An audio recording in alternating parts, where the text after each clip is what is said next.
Friends, welcome to Telugu education tips YouTube channel. Friends, ఇవాళ వీడియోలో నేను మీతో డిస్కస్ చేయబోతున్న టాపిక్ ఏంటంటే ఏపీ ఐసెట్ 2025కి సంబంధించి డిగ్రీ కానీ బీటెక్లో కానీ ఈ యొక్క అయిపోయిన తర్వాత ఒక 1 or 2 years గ్యాప్ వచ్చి అగైన్ ఇప్పుడు ఐసెట్ రాస్తుంటే ఏమన్నా ప్రాబ్లం అవుతుందా?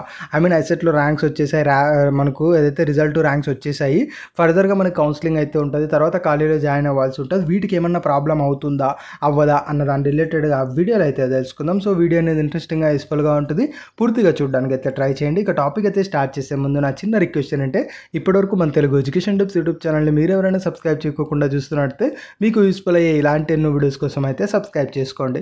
ఫ్రెండ్స్, ఇక టాపిక్లోకి వచ్చేసినట్టయితే మెయిన్గా డిగ్రీ ఆర్ బీటెక్ తర్వాత మనకు అంటే ఏదైనా అండర్ గ్రాడ్యుయేషన్లో అయిపోయిన తర్వాత ఒక 1 or 2 years గ్యాప్ తీసుకొని అగైన్ నేను పీజీ చేద్దాం అనుకుంటే ఏమన్నా ప్రాబ్లం అవుతుందా అని డైరెక్ట్గా మనం చూసుకున్నట్టయితే ఎట్టి పరిస్థితుల్లోనూ ప్రాబ్లం అనేది అవ్వదు. కావాలనుకున్నట్టయితే మీకు ఒక పీజీ తర్వాత ఇంకొక పీజీ కూడా మీరైతే చేసుకోవచ్చు. సో ఇలా గ్యాప్ తీసుకుంటే మీకు డెఫినెట్గా ఎలాంటి ప్రాబ్లం అయితే ఉండదు. ఎందుకంటే ఇప్పుడు స్ట్రైట్ అవే ఎలా ఉంటుందంటే సిచ్యువేషన్, మనకు డెఫినెట్గా ఒక డిగ్రీ అయిపోతానే కొన్ని ఫినాన్షియల్గా ఏదైతే ఫ్యామిలీ ఉంటుందో అక్కడ కొంచెం డిపెండెన్సీ ఉన్నప్పుడు ఖచ్చితంగా ఎవరైనా జాబ్కి అనేది వెళ్తారు. ఇది జనరల్ సినారియోలో చెప్తున్నా. అలా జాబ్కి వెళ్ళేసి కొంచెం ఫినాన్షియల్గా మనకు స్టేబుల్ అయిన తర్వాత అగైన్ ఎడ్యుకేషన్ కంటిన్యూ చేయాలని చాలామంది అనుకుంటారు. సో అలా ఆ యొక్క రీజన్స్ ద్వారా కావచ్చు, లేదంటే యూజువల్గా దీనికి ఉన్న నేచర్ని బట్టే మనకు ఎవరన్నా ఎప్పుడన్నా కూడా ఎడ్యుకేషన్ అనేది చదువుకోవచ్చు. అది ఏజ్ లిమిట్ కూడా మనకైతే ఏముండదు.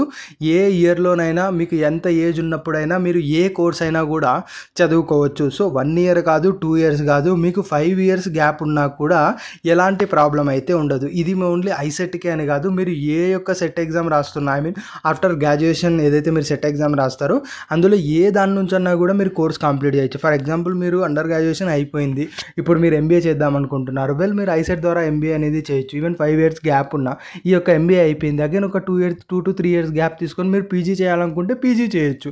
పీజీ సెట్ రాసేసి అదే అయిపోయింది, అగైన్ మీరు ఒక 3 years గ్యాప్ తీసుకొని లా చేద్దాం అనుకుంటే అప్పుడు కూడా లా చేయొచ్చు, ప్రాబ్లం అయితే ఏం లేదు.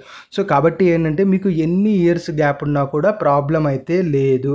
సో ఇలా గ్యాప్ ఉంది, మరి సర్టిఫికేట్లు ఏమన్నా అంటారేమో, లేదంటే ఇలా యాక్సెప్ట్ చేస్తారో లేదో, ఇలా దయచేసి ఎవరు కూడా మనసులో అయితే ఏం పెట్టుకోకండి. ఎందుకంటే ఇది ఎడ్యుకేషన్, మన రైట్ మనం చదువుకోవడానికి.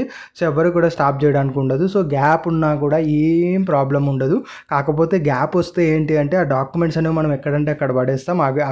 అగైన్ అవన్నీ మనకు తీసుకొని అవన్నీ అరేంజ్ చేసుకోవడానికి మనకు కొంచెం ఇబ్బంది అవుతుంది అంతే తప్పించి, లేదు అంటే ఇంకే ప్రాబ్లం ఉండదు. ఈజీగా మీరు చదువుకుంటే అయితే వెళ్ళిపోవచ్చు.